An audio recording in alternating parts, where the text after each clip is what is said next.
Hello and welcome friends. இன்னைக்கான இந்த வீடியோல நம்மளோட ஃபர்ஸ்ட் அப்ளிகேஷனை கிரியேட் பண்ண போறோம். இந்த அப்ளிகேஷன் என்ன அப்ளிகேஷனா இருக்க போகுதுன்னு பார்த்தீங்கன்னா கான்சோல் அப்ளிகேஷனா இருக்க போகுது. அதாவது கான்சோல் அப்ளிகேஷன்னா அந்த கமாண்ட் ப்ராம்ப்ட்ல ரன் ஆகுற ஒரு அப்ளிகேஷன். ஸோ உங்களுக்கு கமாண்ட் ப்ராம்ப்ட்னா என்னன்னு காமிக்கிறதா இருந்தால் விண்டோஸில் போயிட்டு நீங்கள் சிஎம்டின்னு டைப் பண்ணிங்கன்னா கமாண்ட் ப்ராம்ப்ட்னு சொல்லிட்டு வரும். பேசிக்கலி நீங்கள் மவுஸையும் கீபோர்டையும் யூஸ் பண்ணி இந்த கிராஃபிக்கல் யூசர் இன்டர்ஃபேஸ் இருக்கு இல்லையா, இதில் நீங்கள் பண்ணுற எல்லா விஷயத்தையுமே இந்த கமெண்ட் லைன் இன்டர்ஃபேஸ்லையும் பண்ண முடியும். ஸோ நம்மளோட அப்ளிகேஷன் ஆக்சுவலி இதில் தான் ரன் ஆக போகுது. ஸோ இந்த அப்ளிகேஷன் தான் கான்சோல் அப்ளிகேஷன் சொல்லிட்டு சொல்லுவோம். ஸோ இந்த டைப் ஆஃப் அப்ளிகேஷனை தான் நம்ம இந்த டுட்டோரியல் சீரீஸில் இதை பேஸ் பண்ணி தான் நம்ம இந்த C# லேர்ன் பண்ண போகிறோம். ஸோ அந்த ஒரு கான்சோல் அப்ளிகேஷனை க்ரியேட் பண்ணுறதுக்கு ஃபர்ஸ்ட் நான் க்ரியேட் அ நியூ ப்ராஜெக்ட்ன்ற ஒரு ஆப்ஷன் இங்கே இருக்கும். ஸோ நான் அதை கிளிக் பண்ணிக்கிறேன். அதுக்கப்புறமா டெம்ப்ளேட் சூஸ் பண்ணணும். இங்கேருந்து நான் என்ன டெம்ப்ளேட் சூஸ் பண்ண போகிறேன்னா, இங்கே நான் சர்ச் பாக்ஸில் வந்துட்டு கான்சோல்னு டைப் பண்ண போகிறேன். இங்கே வர்ற ஃபர்ஸ்ட் ஆப்ஷன் C# போட்டிருக்கோம். Actually Visual Studio different type of programming லாங்குவேஜும் சப்போர்ட் பண்ணும். விஷுவல் பேசிக் அந்த மாதிரி other programming language C++ support பண்ணும், ஜாவாஸ்கிரிப்ட் சப்போர்ட் பண்ணும்.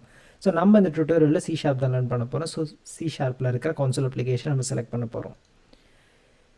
தென் நான் நெக்ஸ்ட் கொடுக்குறேன். இங்கே நம்மளோட அப்ளிகேஷனுக்கு ஒரு பேர் வைக்கலாம். ஸோ இதை வந்து நான் ஃபர்ஸ்ட் ஆப்னு சொல்லிட்டு பேர் வைக்கிறேன். தென் எங்கே அந்த லொக்கேஷனில் அதை சேவ் பண்ணணும்னு சொல்லிட்டு ஒரு ஆப்ஷன் கேட்கும். நான் இங்கே என்ன பண்ண போகிறேன், டெஸ்க்டாப்பில் ஆல்ரெடி நான் ஒரு ப்ராஜெக்ட்ஸ்னு ஒரு ஃபோல்டர் க்ரியேட் பண்ணியிருக்கேன். ஸோ நான் டெஸ்க்டாப் கிளிக் பண்ணிவிட்டு அந்த ப்ராஜெக்ட் ஃபோல்டரில்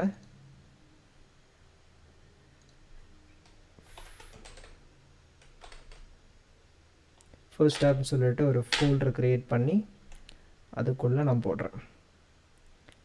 ஓகே, இது டிஃபால்ட்டாக அன்செக்காக இருக்காது. நீங்கள் வேணும்னா அதை செக் பண்ணிக்கோங்க. இது ஒன்றும் இல்லை. விஷுவல் ஸ்டுடியோ வந்துட்டு ஒரு ப்ராஜெக்டை க்ரியேட் பண்ணும்போது அதுக்கு ஒரு சொல்யூஷன் ஃபைல்னு சொல்லிட்டு ஒரு ஃபைல் வைக்கும். பேசிக்கலி ஒரு இண்டெக்ஸிங் ஃபைல் மாதிரி. அது என்னது என்ன அது அந்த ப்ராஜெக்ட் பேர் என்ன, ப்ராஜெக்ட் ஃபைல்ஸ்லாம் எங்கே இருக்குது, அந்த மாதிரி இன்ஃபர்மேஷன்ஸ்லாம் அந்த சொல்யூஷன் ஃபைலில் இருக்கும். ஸோ நான் பேசிக்கலி என்ன சொல்லுறேன்னா, அந்த சொல்யூஷன் ஃபைல் அந்த ஃபோல்டருக்குள்ளே போட்டு ஃபோல்டருக்கு வெளியே போடாதுன்னு சொல்கிறேன். அதுக்கப்புறம் நெக்ஸ்ட் கொடுக்குறேன். இனி இங்கே நீங்கள் ஃப்ரேம் ஒர்க் சூஸ் பண்ணணும். நீங்கள் .NET 6 சூஸ் பண்ணிக்கோங்க. ஏன்னா அதுதான் latest and long term support வெர்ஷனும் கூட.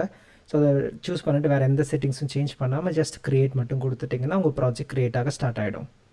ஸோ இது கொஞ்சம் டைம் எடுத்துக்கும்.